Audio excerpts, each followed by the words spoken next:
One of the most amorphous and opaque concepts in all of Judaism is the idea of holiness or Kedusha. And this week, Parshat Achrei Kedoshim, we get to tackle that topic head on.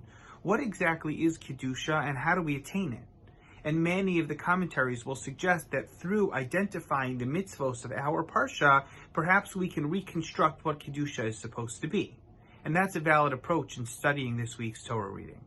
Moshe Feinstein, however, in his commentary to our Parsha, offers what I think is a beautiful and counterintuitive way of thinking about our relationship to Kedusha in our own lives. Moshe says we normally think about Kedusha as something that we aspire to attain. It's some lofty ideal that can only be fulfilled if we transcend ourselves and be something holier or greater. But Moshe says that's not really what Kedusha is.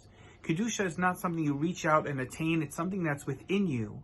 And your mission is to sustain it.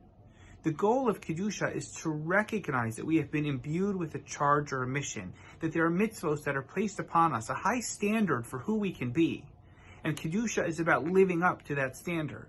The Kedusha of a Kohen is because of who he is and the mission that he was given in the Mishkan and the Beis Hamikdash. The Kedusha of every Jew is because of the mission that they have set out to achieve in the world.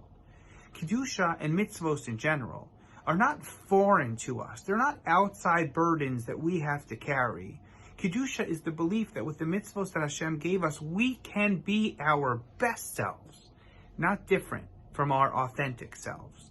And this is a key to understanding everything that Parshas Kedoshim is about, and perhaps mitzvos in general. It's not enough for us to say, in addition to me being me, I also want to be a good Jew. It's not enough to say, in addition to me being me, I also want to perform a lot of mitzvos in my life. The synthesis that Judaism asks for, perhaps the synthesis that Kedusha is all about, is the belief that the mitzvos that we fulfill, that the high level of expectation that we're supposed to uphold is part and parcel of who we are. It is our identity. Kedusha is when we're able to synthesize the commandments that we were given with the personality that best suits ourselves. Our Judaism is an essential piece of our personal identity. So Moshe teaches us a very valuable lesson, not only about the definition of Kedusha or its origin, but about the very nature of our relationship to mitzvos. How much are the mitzvos in our lives a burden, something we have to do even though we're not necessarily ready to do? And how much are mitzvos the things that we need for ourselves, the things that we want to be doing, the things that we're most proud of about our identity?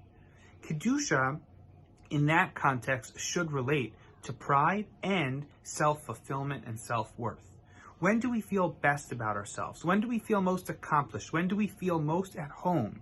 In our bodies, in our schedules, in our careers, and in our relationships.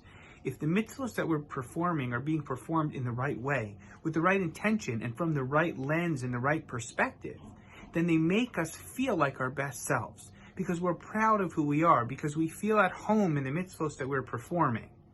And when we feel at home and at one with our Yiddishkeit, so that's when we're at our holiest. I want to wish everyone a wonderful Shabbos, and if you're back at the RJC this weekend, we look forward to seeing you. If not, we look forward to seeing you back at the RJC very soon. Shabbat Shalom.